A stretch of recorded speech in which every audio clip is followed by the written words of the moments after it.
जिणवर वसहेण जेणणे देवेन्द्र वन्दं वन्दे तं सर्वदा शिरसा नमो हरिहन्ताणं नमो सिद्धाणं नमो वायुयानं नमो वज्रायानं नमो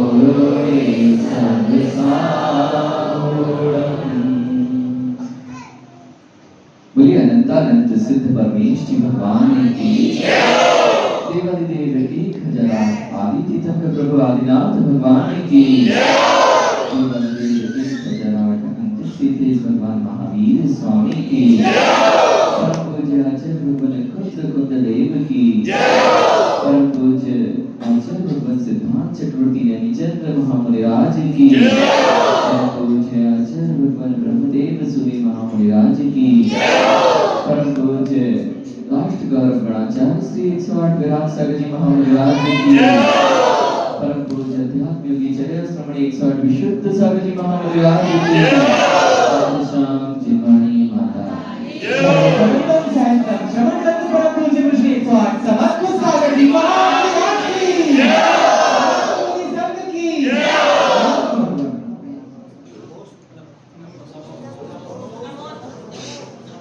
विश्व वस्तु स्वरूप से अपरिचित हुआ आज तक परिभ्रमण करता है।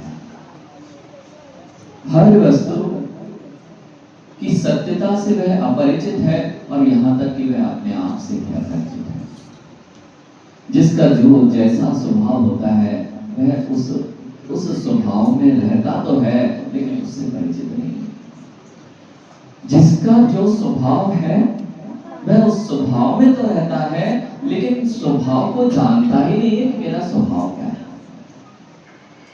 आप अपने स्वभाव से कब परिचित हो? आज यह जिनवाणी आपसे कह रही है कि सबसे तुम परिचित बनाते आ रहे हो, परिचय बनाते आ रहे हो, परिचय बढ़ाते जा रहे हो, लेकिन जिससे परिचित होना चाहिए था उससे आज तक परिचित नहीं हो पा रहे। यानी जगत के सारे लोगों से आप परिचित हैं लेकिन स्वयं से ही अपरिचित हैं। कितने लोग स्वयं को जानते हो? आप सब अपने आप को जानते हो ना? बालकों, जयपुर ज्ञानी हो बेटा, आप अपने आप से मिले कभी? हाँ महाराज जी, मैं रोज मिलता हूँ अपने आप से, रोज आईना देखता हूँ, उसमें मैं दिखता हूँ। बेटा आईने में जो दिखते हो वही तुम हो ना? आईने में जो दिखते हो वह तुम हो कि कोई और है? यानी सिद्धार्थ ने अक्षर आईने में देखा ना? किसको देखा? अपने आप को। कितने लोगों ने अपना चेहरा आईने में नहीं देखा आज? देखा है। पता है जिनके बाल भी नहीं है वे भी देख के आए होंगे। बाल इधर उधर ना हो जाए, देखना माँ, ये बाल और बालाओं ने तो सब कुछ बिगाड़ा है। जितने अपना पतन करते हैं कि कहीं बाल के राग में और कहीं बालाओं के राग में करते हैं। बेटा चेहरा सबने देखा ना माँ? चेहरा देखा लेकिन चेहरे में क्या देखना था? ये लग रहा था मेरा चेहरा है लेकिन वह आप हो ही नहीं, इस बात को देखने जानते हैं। देखने वाले जो था वह कोई और था और जो दिख रहा था वह कोई और था। यानी समझना, बहुत अच्छे से समझना, क्योंकि सामान्य प्रवचन और सामान्य चीजों को हम जानते आए, समझते आए। विज्ञान भी बहुत सामान्य चीजों को ही बताता है जो सामान्य दिखाई दे सकती है, उन तक ही पहुंच पाता है। लेकिन जो दिखाई देती हैं और जिसके द्वारा दिखती हैं, इन दोनों में बहुत बड़ा अंतर है। दिखने वाली चीजें विज्ञान खोज लेता है, लेकिन जिसके द्वारा दिखाई देता है वह विज्ञान नहीं खोज पाता है। जयपुर और खटकर, यानी ये मोबाइल देख रहा है ना मुझे, तो सामने मोबाइल रखा है, वो देख रहा है ना मुझे, उसको पता है ना कि उसमें समझ सागर जी आ रहे हैं, मोबाइल को पता है ना कि समझ सागर जी आ रहे हैं। बेटा आप अच्छा दिमाग लगाना, बाकी सब तो ठंडे बस्ते में है। आप लोगों से उम्मीद है कि जिन धर्म की रहस्य अगर तुम्हें समझना है तो आज जो तेज बुद्धि चलती है उसको दिमाग लगाना। तुमने ये बात कही थी आज परिवर्तित हो जाएगी। अभी इसने कहा था मेरे से, महाराज जी मैं अपना चेहरा अपने आप को आईने में देख के आया। बेटा तुम अपने आप को आईने में देख के आए ना? बेटा जो दिख रहा था वह तुम थे क्या? इसलिए पता करना होना बहुत अच्छा बात है। मैंने अभी तक सोचे नहीं, कौन देख रहा था और कौन दिख रहा था। तो ये देख रहा है, मोबाइल देख रहा है ना मुझे, मोबाइल देख रहा है, उसको पता है ना कि कौन कौन दिख रहा है इसमें। तो देख रहा है कि देखने वाले तो तुम लोग हो, उसके पास तो कुछ सामर्थ्य नहीं कि दिख जाए। आईने में जैसे झलकता है, आईने में जैसे झलकता है तो वो देखता है क्या आईना? जैसे तुम घूर घूर के देखते हो वैसा आईना भी देखता है ना। उसके भी भाव होते ना कि मैं इसको देख लूं। वह तो उसकी पुद्गल की शक्ति है कि उसमें तुम्हारा जो पुद्गल रूप चेहरा है वह दिखाई दे जाता है। लेकिन आईना देखता है क्या? देखता कौन है? आंखें देखती है ना। नमन कौन देखता है? आंखें देखती है ना। इसलिए तो आंखों से जो देखते हो वह सब कुछ तुम ही होते हो। जब आईने में देख रहे थे, आंखों से देख रहे थे, आंखें देख रही थी ना बेटा। आंखें यदि देखेंगी अक्षर तो चश्मा भी देखेगा। चश्मे को इधर रख देना, चश्मे को इधर रख देना, चश्मे को दिखेगा ना। क्यों? चश्मे से देखते हो ना बेटे, चश्मे से देखते हो कि चश्मा देखता है? देखता कौन है? आंखें ना। तो अब मैं पूछता हूँ, आंखों से देखते हो या आंखें देखती हैं? देखता कौन है? बेटा फिर वही गलती कर रहे हो। मैंने कहा चश्मे से देखते हो कि चश्मा देखता है? और जैसे ही मैंने बोला देखता कौन है तो कहा चश्मा देखता है। बेटा अभी तो यही कहा तुमने। मैंने जब पूछा चश्मे से देखते हो कि चश्मा देखता है, मां चश्मे से दिखाई दे रहा है कि चश्मा देख रहा है? लेकिन देखने वाला कौन? आंखें। बहुत बढ़िया। मुर्दे को दिखाई देना चाहिए, आंखें तो उसके पास नहीं है। आंखें तो उसके पास नहीं, उसे नहीं दिखाई देगा ना। अरे क्यों? आंखों से दिखता है ना, आंखें दिखती है ना। चश्मे और आंखों में कोई अंतर नहीं है। चश्मे और आंखों में कोई अंतर नहीं है। चश्मा जैसे चश्मे से देखते हो चश्मा नहीं देखता है, ऐसे ही आंखों से देखते हो आंखें नहीं देखती है।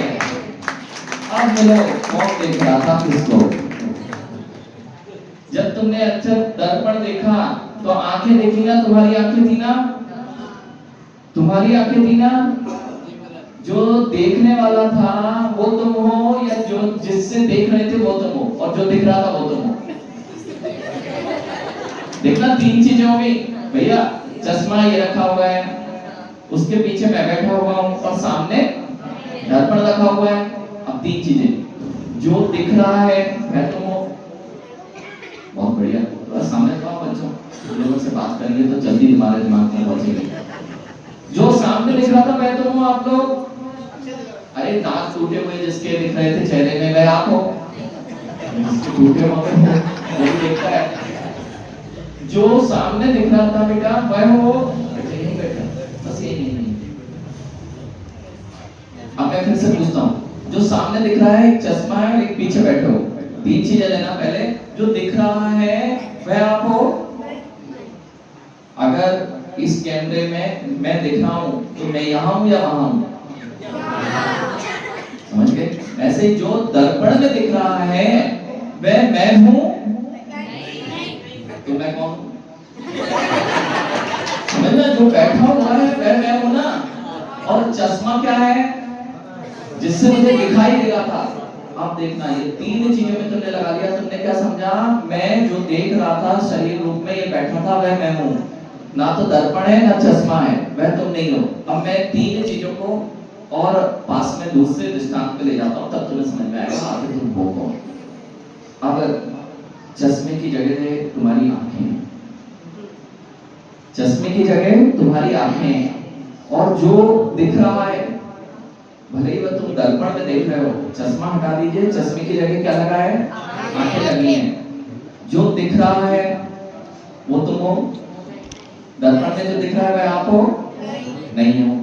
जो देख रहा है, चश्मा जो है, जो आंखें, वो हो तुम।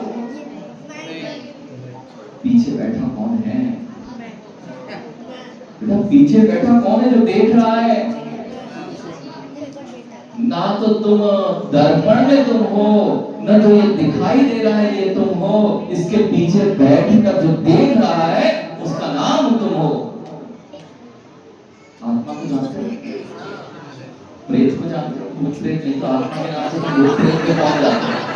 बेटा समझना, ये आत्मा को जो लोग नहीं जानते हैं, विश्वास नहीं करते हैं कि आज तक किसी कार्य को नहीं कर सकते, इसलिए सम्यक दृष्टि जीव जो हुआ करते हैं सबसे पहले बाहर का परिचय नहीं करते हैं, अपना ही परिचय करते हैं। और जगत में जिन जिन को अपने से परिचय बनाना हो उसको जिन धर्म के पास आना पड़ेगा। बेटा जैन धर्म मात्र पूजा करके चले जाना अथवा पूजा कर लेना, गुरुओं को आहार दे लेना, इतने ही नहीं है। जिन धर्म तुमसे तुम्हारा परिचय कराता है, अभी तक कितने लोगों को पता है कि अभी तो मैं अपना श्रृंगार कर रहा था ना, ये मैं था ना, अभी तक ये लग रहा था ये मैं था, लेकिन मैं तो इसके अंदर था, मैं ये था ही नहीं, ये तो चश्मे जैसा काम कर रहा था। तेरा ठंड तुम्हें लगती है ना, तो जैसे आंखें हैं ठंड तुम्हारे शरीर को लगती है ना।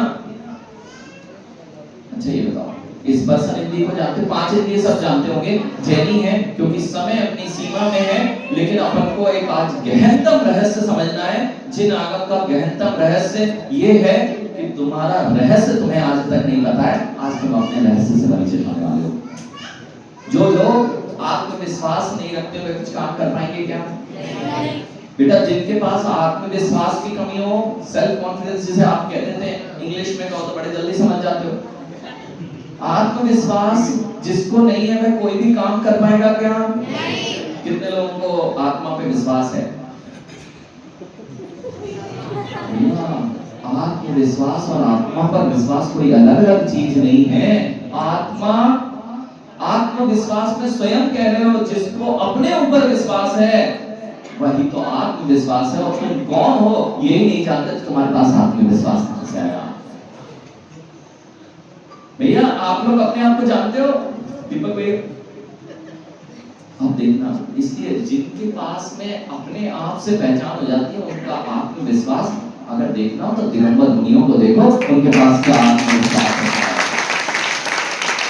भैया एक भी परिचित नहीं आत्मा से और कहते हैं बहुत आत्मविश्वास के साथ भरे हुए हैं। आत्मा ही नहीं जानते, उस पर विश्वास ही नहीं करते हो, तुम कौन से आत्मविश्वासी हो जो आत्मा से नित्य प्रतिदिन परिचित होते हैं, उसको भी अवलोकन करते हैं। ऐसे मात्र दिगंबर जैन मुनि कह सकते हैं कि वे आत्मविश्वासी हैं, तो सब बाहर की दुनिया के विश्वासी हैं। अच्छे कपड़े पहन के आत्मविश्वास बढ़ जाता है बेटा। कपड़े पहनने से आत्मा नहीं दिखती है, कपड़े दिखते हैं। समझना, आत्मा बहुत सारे बच्चों की है जिज्ञासा होगी, युवाओं की कि आत्मा तो होती नहीं है, इसलिए तो हम जैसा जीना चाहें जैसा जीते जाएं।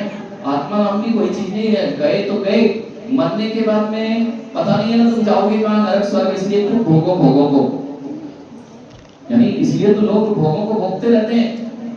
मरने के बाद में क्या देखा, ये शरीर मर गया मतलब मैं गया, इसलिए तो लोग धर्म नहीं करते। यही सोचते हो ना जब मरण होगा ना मन, तो तुम्हारा मरण होगा ना। बेटा समझो, मरण होना, अच्छा जो मरा था तुम थे ना? हाँ बेटा, तो वो मरा ही कहाँ था, वो तो सामने था।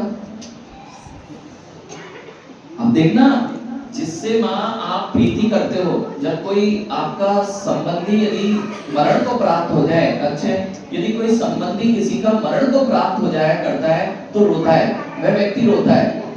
वो रोता किस लिए? जिससे वह प्यार करता था वह तो सामने है भैया, जिसको वो देख रहा था वह सामने है कि नहीं? उसके सामने वो तो कहीं गया ही नहीं, और जो गया है वो तो मरा ही नहीं।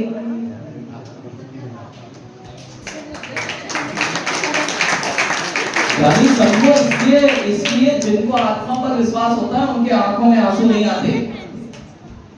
मुनिराज तुम्हें रोते बिलखते नहीं दिखते, क्यों? यदि मरण हुआ है, मरण किसका हुआ है? जो सामने है।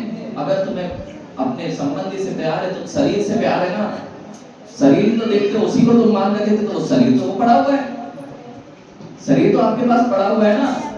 तो शरीर जो गया है उससे निकल के, जिसके कारण उसे कुछ दिख नहीं रहा, उसे कुछ सुनाई नहीं दे रहा है, उसे कुछ महसूस नहीं हो रहा है, वह तो मरा ही नहीं है, वह तो जीवित था, जीवित है, जीवित रहेगा, उसी का नाम तो जीव है भैया। जो जीता था, जीता है और जीता रहेगा। कब से? अनादिकाल से जो जीता है, जीता था और जीता रहेगा, उसी का नाम जीव है बेटा। वही तुम हो, बाहर का ये शरीर तुम नहीं हो। अच्छा, मैं तुम कौन हूं? कितनों ने जाना था अभी तक? मैं ये हूं। हो सकता है अभी भी तुम्हारी बुद्धि नहीं खुली और अच्छे से देखते हैं भैया। आपको महसूस होता है ना चीजें ठंडे गरम? अगर कोई सुई चुभा दे मां तो क्या होगा? तुरंत हाथ खींचोगे, क्योंकि विज्ञान ये कहता है, विज्ञान ये कहता है कि शरीर रूपी जो मशीन है, इससे सारा संचालन होता है। ये कोशिकाएं हैं, ये हृदय है, अगर ये सब कुछ अच्छा चल रहा है तो मरण को प्राप्त नहीं हो सकते। सत्य ना? शरीर के विज्ञान की बुद्धि में यही कहा जाता है। तो यदि किसी बालक का मरण कभी नहीं होना चाहिए था, बालक भी आयु पूर्ण होने पर मरण को प्राप्त लेके जाते हैं। शरीर पूरा सही है, चल रही है, मशीन पूरी कार्य कर रही है, लेकिन फिर भी बंद कैसे पड़ रही है? बेटा, सुई चुभाए तो मत कीजिएगा। देखो, मैंने अभी आंख से आपको समझाया, अब मैं तुम्हें स्पर्शन इंद्रिय के पास लेके चलता हूँ। स्पर्शन इंद्रिय ठंड करनी किसको लगती है? शरीर को लगती है ना। तो डेड बॉडी को ठंड लगती होगी अगर ठंड में मर जाए तो? बेटा, डेड बॉडी को कभी ठंड में देखा सुबड़ते हुए? क्यों? अरे कोई अगर हिमालय में खत्म हो गया, आप उसके भी वस्त्र खींच लेते हो, उस पर केवल एक कफन डालते हो, बेचारा सुबड़ जाता होगा।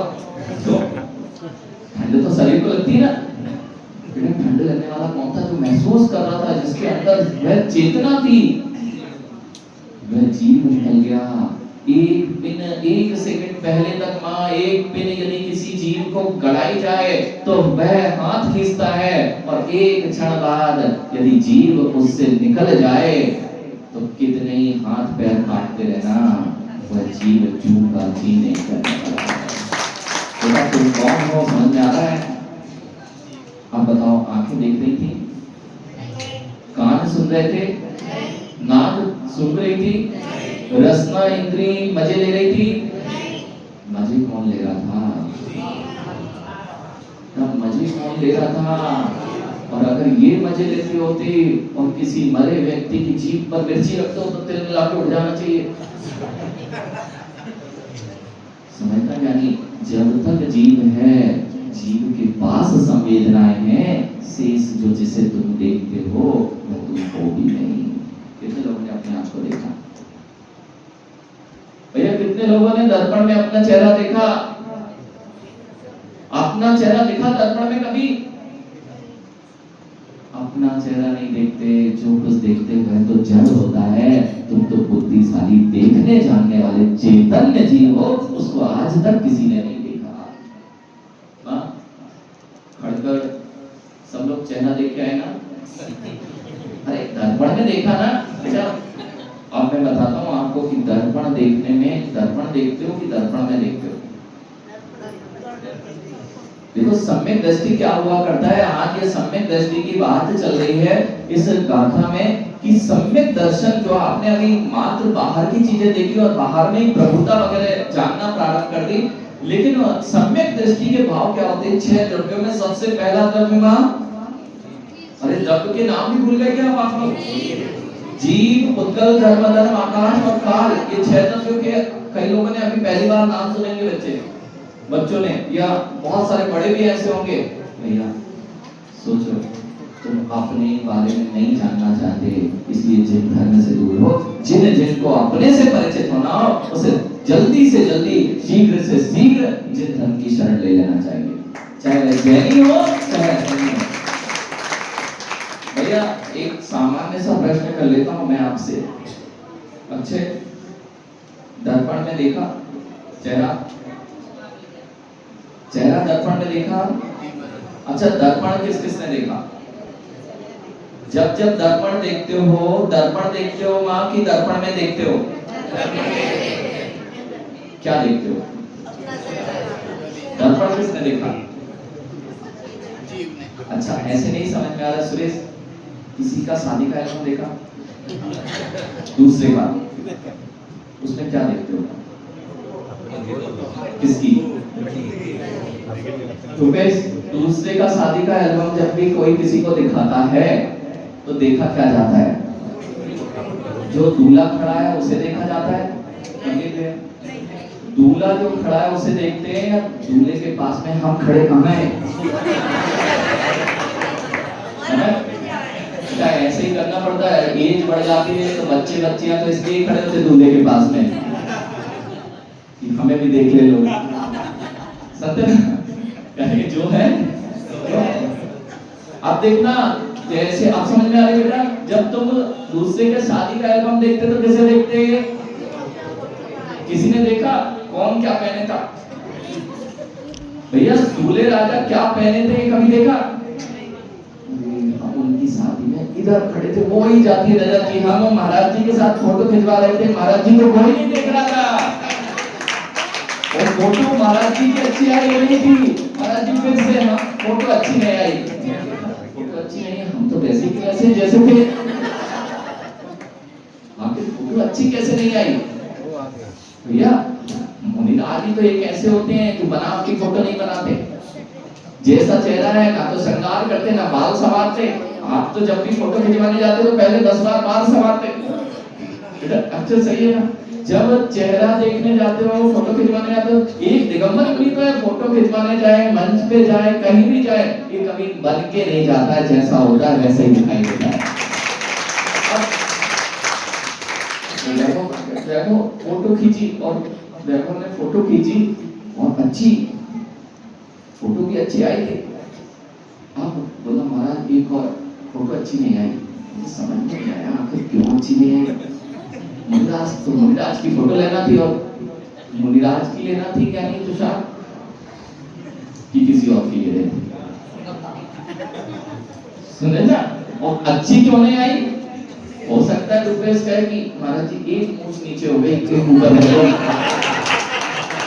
अरे सत्य अगर नहीं होगे तो तुम क्या करोगे? फिर से नहीं बोलोगे महाराज, फिर से एक बार, अभी थोड़ा सा हम कहीं और देख रहे थे महाराज जी, एक आंख कहीं और थी, एक आंख ये किसकी फोटो ली जा रही थी? महाराज जी की ना? समझो बेटा कितना स्वार्थी संसार है। कह रहे महाराज जी फोटो खिंचवा लो, हमारे साथ फोटो खिंचवा लो। हमें पता है तुम्हें महाराज जी से नहीं मतलब है, नई नई जगह पे जैसे स्थान पे फोटो खिंचवाते वैसे अपनी फोटो जगत में दिखाने के लिए महाराज जी तुम्हारी वस्तु है। क्या है? देखो सत्य तो जो है अभी स्वीकार कर लो। आप देखना बहुत अच्छी बात है, लेकिन नेता अभिनेताओं के सामने खिंचवाओगे तो वह प्रभावना का कारण होगा। अगर दिगंबर मुनि के साथ में आ गई तो तुम्हें स्थिर करने के लिए वह कहीं ना कहीं अब चलना। भैया फोटो में किसको देखा? महाराज जी को तो बहुत कम ने देखा भैया। वो देखो पीछे महाराज जी लगे, किसी ने देखे? एक बहुत बढ़िया भैया, यहीं पे अपनी लगी होती और इतने ही नहीं, और भगवान की बेटी है ना माँ, भगवान की बेटी दीपक भैया, नीरज और विकास, 24 महाराज मंदिर ही दिखे, उसमें भगवान ही दिखे, उस पे लिखा नीचे अपना नाम ना दिखे। यानी क्योंकि वेदी पे जाते समय लोग बोलते हैं महाराज हम भाई हमने ये मंदिर हमने भगवान देखे कि नाम देखा या किसने रखी थी, ये वाले भगवान हमने राजकुमार किए थे अक्षर, याद है 24 महाराज की स्थापना में ये वाले भगवान केवल तुमने स्पर्श किया था, हमने भगवान रखे थे। यानी दिख क्या रहा था, भगवान दिख रहे थे कि नाम दिख रहा था। इसलिए मैं कह रहा हूँ दर्पण देखते हो तो किसको देखते हो, जब दर्पण देखते हो तो दर्पण में देखते हो कि दर्पण देखते हो, किसको देखते हो, अपने शरीर को। बहुत बढ़िया बेटा, अपने शरीर को बहुत बदल गया। देखो बस इनकी बुद्धि को बदलना बहुत जल्दी बदल जाता है बेटा, पिता समझ में आ रहा है बात। बेटा जब भी दर्पण देखते हो, किसी ने आज तक दर्पण नहीं देखा, दर्पण में अपने आप को देखता है, लेकिन बिना दर्पण देखे क्या दर्पण देख पाओगे, दर्पण में देख पाओगे? दर्पण देखते हो, दर्पण में देखते हो, लेकिन बिना दर्पण देखे दर्पण में तुम्हारा चेहरा दिखेगा क्या? तो दिखता दर्पण है, लेकिन दर्पण में ढूंढते किसे हो?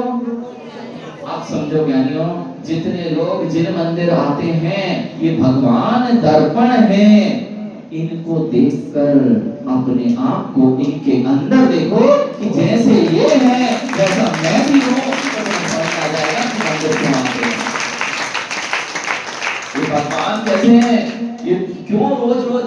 अच्छा कितने लोग रोज रोज दर्पण नहीं देखते, यानी दर्पण नहीं देखते होंगे ना तो मोबाइल जरूर देख लेते होंगे। भैया समझो तुम बहुत ज्ञानी लोग हैं, और अगर वो भी ना मिले भैया, वैसे तो हम सबके पास में पहले मालूम उनके पास में छोटा सा दर्पण जरूर मिल जाता था, पर अब जरूरत नहीं पड़ती क्योंकि मोबाइल पर बहुत बड़ी स्क्रीन आ गई है। सत्य ना माँ? आप देखना चाहे यहाँ वाले हो चाहे वहाँ वाले, मुझे नहीं लगता कि कोई घर से बाहर निकलने के पहले एक आध बार दर्पण ना देखता हो। रोज दर्पण देखते हो, थोड़ा सा इधर उधर हुआ, थोड़े बाल इधर उधर हुए तो तुरंत मोबाइल में देखा सही किया, थोड़ी शर्ट इधर हो रही है, कालिक लग रही है तो इधर उधर किया। भैया जब रोज कितनी बार दर्पण देखने पर तुम सुधरे रहते हो, भैया एक बार अपने आप के भावों को सुधारने के लिए 24 घंटे में इस दर्पण को देखने आ जाया करो कि मेरे भावों में कितनी कालिकता लग गई है, कितने भाव बिगड़ चुके हैं। किसी के भाव नहीं बिगड़े ना। वहाँ मंदिर क्यों आते हैं? मंदिर ये भगवान के दर्शन करने नहीं आते बेटा, अरिहंत प्रभु के दर्शन करने मंदिर नहीं आया जाता। अरिहंत प्रभु में निज भगवान आत्मा झलके कि जैसे आप दिखाई दे रहे हो ऐसा ही मेरे अंदर में आत्मा है, वो दिखाई दे जाए तो तुम्हारा मंदिर आना सार्थक हो जाए। लेकिन आज तक जो दर्पण देखते हैं और दर्पण में नहीं देखते हैं वैज्ञानी, भैया जाना दर्पण में देखना, देखना मत दर्पण को देखना और उसको सफाई करते रहना। अरे आप लोग भी तो दर्पण को देखे और नवनीत काले चेहरे पे लगी थी और तुम रगड़े जा रहे दर्पण को, रगड़े जा रहे दर्पण को, रगड़े जा रहे दर्पण को। सफाई हो जाएगी ना चेहरे की। ऐसे ही ज्ञानी जो मंदिर भी आ रहे हैं, भगवान को रगड़े जा रहे हैं, रगड़े जा रहे हैं, रगड़े जा रहे हैं, लेकिन अपना चेहरा उन्हें दिखाई नहीं दे रहा। कालिक तो सिर पर लगी थी, अपने को रगड़ना था, अपने परिणामों को संभालना था, और तुम रगड़े जा रहे थे महान भगवान को। समझ में आ रहा है कितना गहरा रहस्य भगवान के पास आने का। वे जैसे शुद्ध हैं, देखो रेत में कभी चेहरा देखा बेटा? अक्षर रेत में चेहरा, रेत में नहीं देखा। किसी ने रेत में चेहरा देखा? भैया रेत में चेहरा दिखता है। समझ में नहीं हो? और जितने दर्पण बने हैं सब रेत से बनते हैं। दिखा रेत में आके चेहरा? पिता क्या किया? रेत को उच्च ताप पर और शुद्ध करने की प्रक्रिया की जाती है, और उसी रेत में शीशे जैसा चमक दिखाई देने लग जाती है। क्या क्या उच्च ताक दिया और सफाई कर दी। यानी समझो समझो, जितने ने अपनी आत्मा को इस तपस्या से उच्च ताक दिया और अशुद्धि को हटा दिया और पूर्ण शुद्धता प्रकट कर ली, वही तो अहंत भगवान बन के रह गए हैं। अहंत भगवान कौन है भैया? जिन्होंने अपने आप के परिणामों को साफ कर लिया और अशुद्धि को सबको हटा दिया, उसका नाम समझ क्यों आते भगवान के पास में। और वह जैसे दर्पण चमक रहा है, ऐसे ही जिन आत्माओं ने अपनी शुद्धि कर ली, वे परमात्मा अरिहंत बन गए, सिद्ध बन गए। अब दर्पण तो बन गया, लेकिन दर्पण को देखने से तुम्हारा काम नहीं बनेगा। जैसे वह दर्पण है, वह दर्पण बन गया है और मैं अभी देख हूं, जैसे ही दिख जाए कालिक लगी है, क्या करोगे भैया? कालिक दर्पण में दिख जाए तो लगी रहने दोगे? क्या करना चाहिए? अब देखना, जिस दिन आपको ये अरिहंत भगवान शुद्ध दर्पण की तरह दिखाई दे और तुम्हारे अंदर 148 कर्मों की वह कालिक तुम्हें दिखाई देने लगे, बेटा उसी दिन से अपनी कालिक पहुंचना प्रारंभ कर देना, लोग नहीं तो हंसेंगे। और ये दिगंबर मुनि क्या कर रहे हैं भैया? अपने को दिख गई, इसलिए पहुंचना और रगड़ना प्रारंभ कर दिया कि कालिक 148 कर्मों की जितनी जल्दी साफ हो जाए, मैं अभी आप जैसा बन जाऊं। अब समझाया क्यों आत्मा परमात्मा की ओर बनने की ओर। अब समझिए, एक बात समझ लो, क्योंकि समय आपका हो रहा है, जितने युवा हैं कटकट के हों, चाहे आपकी ये यात्रा जयपुर की, बाहर से दर्शन करके जाना और अपने आत्मा रूप परमात्मा के दर्शन करके जाना, इसमें बहुत बड़ा अंतर है। तीर्थ यात्रा करने आए थे ना बहुत सारे लोग, भैया स्वयं को तीर्थ नहीं बना पाए तो कितनी तीर्थ यात्रा कर लेना, सब कुछ व्यर्थ हो जाएगा। इसलिए इस बार की तीर्थ यात्रा दीपक में कुछ विशेष हो गई। अभी तक हम बाहर के ही दर्शन कर पा रहे थे, इस बार वह भी समझ में आया कहाँ तक इस तीर्थ यात्रा के दर्शन करना है। उस तीर्थ यात्रा से हमने जो तीर्थ बनाने की विद्या सीखना है, इसलिए तीर्थ यात्रा करना है। हमारी बात समझ में अच्छा बेटा? समझ में आ गया कौन हो तुम? अब मैं आपसे पूछ लेता हूँ, हो सकता है अभी भी पिंच भाई तो मिलेगी क्या? अब वह जीव था कि वह जीव कर क्या रहा है? एक भी जीव आज तक घटा नहीं, एक भी बढ़ा नहीं, और किसी की सामर्थ्य नहीं कि तुम्हें जन्म भगवान ने दिया ना। भैया भगवान ने तुम्हें जन्म नहीं दिया ना, भगवान तुम्हें नष्ट करते हैं। भगवान भी तुम्हारे जैसे आत्मा ही थे, वे आत्मा मात्र शुद्ध हो गए तो परमात्मा बन गए, और हम अभी अशुद्ध हैं, इसलिए आत्मा रूप में हो गए, चार गतियों में प्रकट कर गए। बेटा जन्म होना मतलब नवीन वेश मिल जाना। अक्षत है, अक्षत को नए फटे पुराने कपड़े पसंद नहीं क्या? फट जाए, दिवाली पे होली पे तुम तो दिवाली पे नए पहनते हो, पर्व है, और होली पे अपने आप को गरीब दिखाते हो। क्या होली आपका त्योहार नहीं है? ध्यान रखना, होली अपना त्योहार नहीं है। गरीब होके और नालियों में खेलना, गलियों में उचकना अपना त्योहार नहीं हुआ करता है। इसलिए यानी अब देखना, कपड़े फट जाए तो तुरंत नए, सही है ना?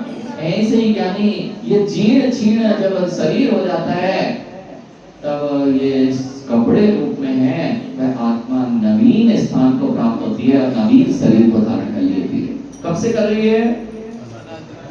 अनादि क्या होता है जानते हो दीपक? अनादि क्या होता है? ऐसा बोल लेना और इसको समझ लेना। माँ कब से आपसे आपकी भाषा में बात करें, माँ जिस घर में आप रहते हो कब से उस घर की झाड़ू लगा रहे हो? अरे आपको पता ही नहीं है, कभी कभी याद भी कर लियो, कितने दिनों से झाड़ू लगाते लगाते अपना काल व्यतीत हो रहा है। बर्तन साफ करते करते कितने साल निकाल दिए हमने, कभी पलट के नहीं देखते। इतना बोलते तुम्हारा बहुत साल हो गए, ऐसे ही अभी आपने बोल दिया अनादिकाल हो गया। भैया अनादिकाल होता क्या है? कभी सोच के देखना बेटा। अनादिकाल से इस जीव ने संसार में परिभ्रमण किया है। जिस दिन अनादिकाल तुम्हें पता लग जाएगा, उस दिन तुम्हें ज्ञान हो जाएगा कि मैं भटक कहाँ रहा हूँ। अंकित 4 क्षेत्र हैं, मान लो जहाजपुर वो क्या है, बिजोलिया है, और ये खटखट मान लो, और बाकी जयपुर। बताओ चार ही हैं, इसके अलावा जगत में कुछ नहीं है। ठीक है, तो कितनी बार घूमोगे इधर उधर? अरे आपकी उम्र 100 वर्ष की है और 4 ही जगह है। मान लो माँ आपके घर में 4 कमरे हैं, 4 कमरे हैं और बाहर कोई स्थान नहीं है, मात्र 4 कमरे हैं, मात्र 4 कमरे, बाहर जाने का कोई स्थान नहीं है और आपकी आयु 100 वर्ष की। अच्छा कितने कितने दिन कमरों में बिताओगे?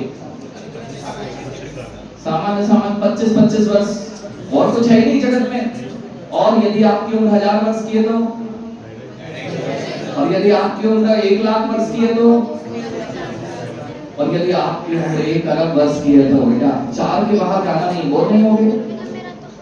अच्छा माँ 4 तरह का ही भोजन बनाते, सुबह वही, शाम को वही, फिर दूसरे दिन वही, तीसरे दिन, चौथे दिन फिर रिपीटेशन, बोर हो जाओगे? कितने दिन? 4 चीजों में, 4 रूम में घूमते घूमते बोर हो जाओगे। आज तक अनादिकाल से मात्र 4 गतियों में ही तो भ्रमण किया है, अभी तक बोर ही नहीं हो रहे हो कि इससे ऊपर उठे और सिद्ध सिला में विराजमान हो। कितने कमरे? कौन कौन से? तुम्हें तो नरक में भी मजा आता है भैया। 4 ही कमरे तो 4 बेटा, 4 ही कमरे हैं। और जीवन यदि धर्म में नहीं हुआ ना तो नरक वाले कमरे में ज्यादा काल बिताना पड़ता है, त्रियंश वाले कमरे में ज्यादा काल बिताना पड़ता है। यह अल्प आयु तो मनुष्य की मिली है जहां से सिद्ध यात्रा की जा सकती है, शेष जगह तो जीवन बिताना ही पड़ता है। बात समझ में आ रही है भैया? अब समय आपका हो रहा है, एक चीज समझ लो, अभी भी आपको आत्मा पे विश्वास नहीं है, धर्म वही नहीं कर पा रहे हैं। धर्म से आपकी लगन इसलिए नहीं है क्योंकि तुम सोचते हो मर जाएंगे तो किसने देखा स्वर्ग और किसने देखा नरक। अब समझ में आ गया? तुम नहीं मरने वाले हो, उसका फल भुगतान कौन करेगा? ये सोचते थे बच्चे कि हमने तो पूर्व जन्म में किया था, अभी क्यों फल मिलता है? बेटा किया किसने था? इस शरीर ने नहीं किया था, तुमने किया था और तुम अनादि से हो, अनंत काल तक उसके भोगता हो। समझ में आ रही बात? इसलिए धर्म क्यों करना पड़ता है? अभी अगर दुर्गतियों में दुख है जीवन में माँ और अच्छे फल नहीं बोए तो कड़वे फल ही मिलने वाले हैं। और अभी वर्तमान में धर्म के मिष्ट फल बोलिए तो आगे मिष्ट फलों का स्वाद मिलने वाला है। अब उसकी भाषा में 2 मिनट जो युवा गहरा हो गया, क्या समझ में आ गया? इतना सा समझ लो कि आत्मा क्या होती है और कब से है। भैया कल सूरज उगा था क्या? परसों? उसके पहले रात हुई थी कि नहीं हुई थी? उसके पहले सूरज, उसके पहले रात, उसके पहले सूरज, उसके पहले रात। अरे कोई दिन तो ऐसा आया होगा जब सूरज नहीं उगा होगा बेटा, कोई दिन तो ऐसा हुआ होगा जब रात नहीं हुई होगी। कब से ये सूरज और चंद्रमा इसी तरह से परिक्रमा लगा रहे हैं इस पृथ्वी की। जैसे सूरज, अब सोचो, सोचते जाओ, कहीं तो स्टार्ट हुआ होगा? नहीं बेटा, कहीं सूरज के पहले रात, रात के पहले सूरज। ये दिन प्रतिदिन चलता आ रहा है। कब से? अच्छा और अच्छे से समझो, सरल दृष्टांत से दीपक भैया, पिताजी हैं, पिताजी के पिताजी नहीं है, नहीं है कि नहीं थे? थे ना? उनके पिताजी, उनके पिताजी, उनके पिताजी के पिताजी के पिताजी के पिताजी के पिताजी, सबके पिताजी के पिताजी के पिताजी थे कि नहीं? ऐसा तो हुआ होगा ना जब नहीं थे कोई के पिताजी, अबे टपक गए हो भगवान के बोल से। भैया कभी सोच के बताओ, ऐसे ही जैसे कभी भी ये परंपरा बंद नहीं हुई है, वह जीव पिता का पिता, पिता का पिता अनादिकाल से चल रहा है, ऐसे ही इस आत्मा का जन्म मरण अनादिकाल से चलता आ रहा है। ये 4 गतियों के चक्कर इसी तरह से खाता आ रहा है। और इससे बाहर आ जाओ, कोलू का बैल क्या करता है? भैया कोलू का बैल 4 दिशाओं में ही तो मिलेगा, कभी पूर्व में, कभी दक्षिण में, कभी उत्तर में, तो कभी पश्चिम में। ऐसे ही हे कोलू के बैलों, अपना जीवन हम क्या कोयले के बैल की तरह 4 गतियों में आप भी और हम भी, क्योंकि अभी हम भी उस जगह नहीं पहुंचे, हम भी उसमें से मनुष्य गति में है।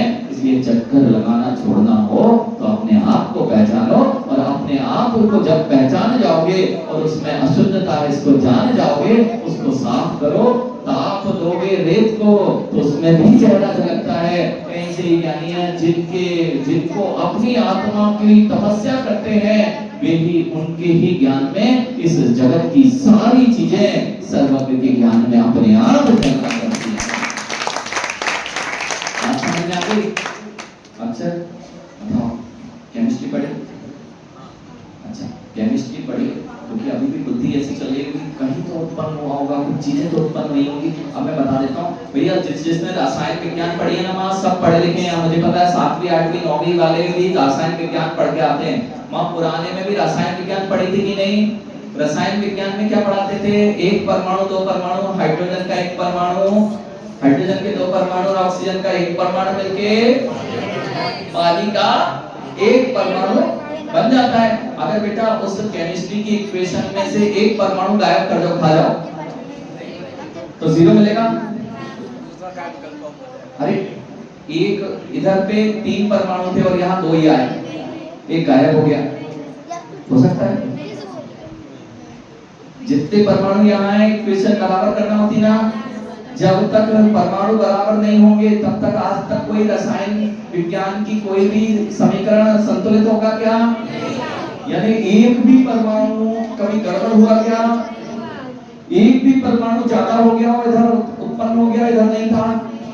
जैसे यानी परमाणु की संख्या आज तक एक भी घटी और एक भी बढ़ी नहीं है, ऐसे ही इस जगत में जैसे भूतकल परमाणु एक भी घटा बढ़ा नहीं है, ऐसे ये आत्मा आज तक एक भी घटी बढ़ी नहीं है। मात्र पहले हाइड्रोजन गैस के रूप में दिख रही थी, मिलान हुआ तो पानी के रूप में दिखने लग गया। ऐसे ही हम जगत में अनेक योनियों में 84 लाख योनियों में ये मिश्रण की वजह से घूमते रहते हैं। लेकिन तुम कब से हो? परमाणु कब से बेटा? विज्ञान ने बनाया ना, विज्ञान ने परमाणु बनाया। विज्ञान भी यही कह रहा है कि जो था है और अनंत काल तक रहेगा।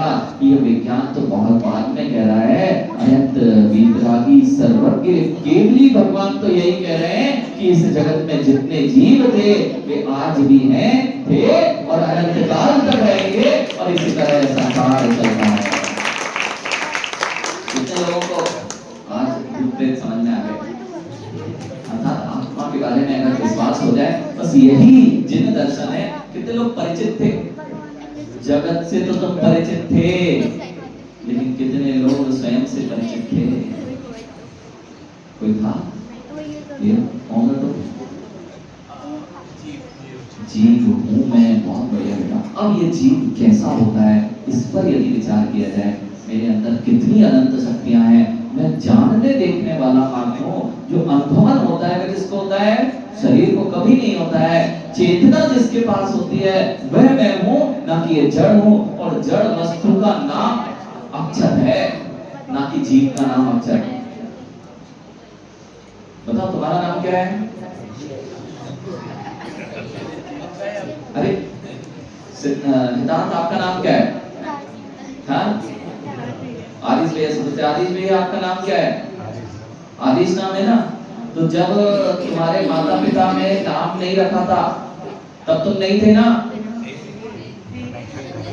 अरे आदिश हो ना तुम, तो आदिश हो, आपका नाम अक्षत हो ना। तो जब आपका अक्षत नाम नहीं रखा गया तो भैया, जब जितने लोग हैं, जितने दिमाग से सुनना, जिन जिन के जो नाम है सब लगाते हैं ना। तुषार हो ना, तुषार हो। तो जब माता पिता ने तुषार नाम नहीं रखा था तब तुम नहीं थे ना, तो तुम तुषार हो ना। अरे तुषार नहीं हो, नहीं हो ना तुषार। तो जिसका नाम रखा था, यानी तुम शरीर हो ना, शरीर हो ना तुम। शरीर का नाम रखा तुषार, तो तुमने कहा मैं तुषार हूं। किसी ने गाली दे दी, किसी ने गाली दे दी तो कौन चढ़ के बैठता है? तुषार तुम हो क्या? इसलिए भैया समता कैसे रखी जाती है? ये समर्थ सागर की जयकार होती है। इनकी जयकार कोई कर ही नहीं सकता है। इनको जयकार करना है तो से आत्मा की जयकार करते हैं। समझ सागर तो बाहर की इस पर्याय का नाम है।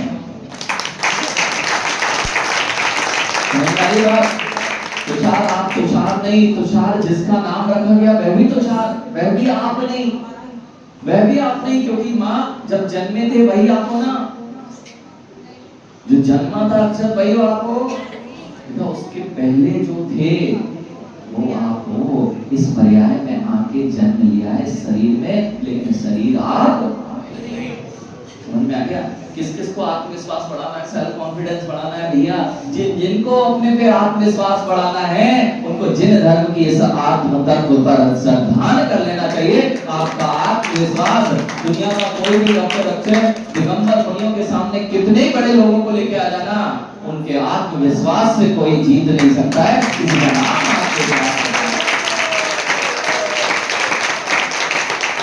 कितने बड़े तार्किक आ जाएं, कितने बड़े वैज्ञानिक आ जाएं, कितने बड़े राजनेता आ जाएं, किसी को निर्णय नहीं है मैं हूं कौन, बस वे तो अज्ञानी वैज्ञानिक आ जाएं, कितने बड़े आ जाएं, वे तो अभी खोज रहे हैं। जिन्होंने खोजने वाले को खोज लिया है उसका नाम दिगंबर जैन मोदी है। समझ गया आपने? भैया कितने खटकर है, खटकर क्यों दिगंबर मुनियों के पीछे भागना पड़ता है? सामान्य वैज्ञानिक आ जाए डॉक्टर अक्षय तो लोग उसके पीछे, ये इतने बड़े वैज्ञानिक हैं, अरे दुनिया के सबसे बड़े वैज्ञानिक से मिलना है तो दिगंबर मुनियों के साथ मिलकर देखो कि कितना बड़ी खोज है। ठीक है, समय आपका हो गया। अब एक बात तो समझ ली कि इधर आके क्या करना है, मंदिर में किसको देखना, फोटो एल्बम में किसको देखते हैं? ऐसे भैया जब जब जिन बिंब को देखो उसमें निज बिंब दिखने लग जाए, जिनेंद्र भगवान की उस प्रतिमा में तुम्हें निज परमात्मा दिखने झलकने लग जाए, उस दिन तुम्हारा मंदिर आना सार्थक हो जाएगा। बोलो महावीर भगवान की जय। सागर जी महामंदिर आज की जय।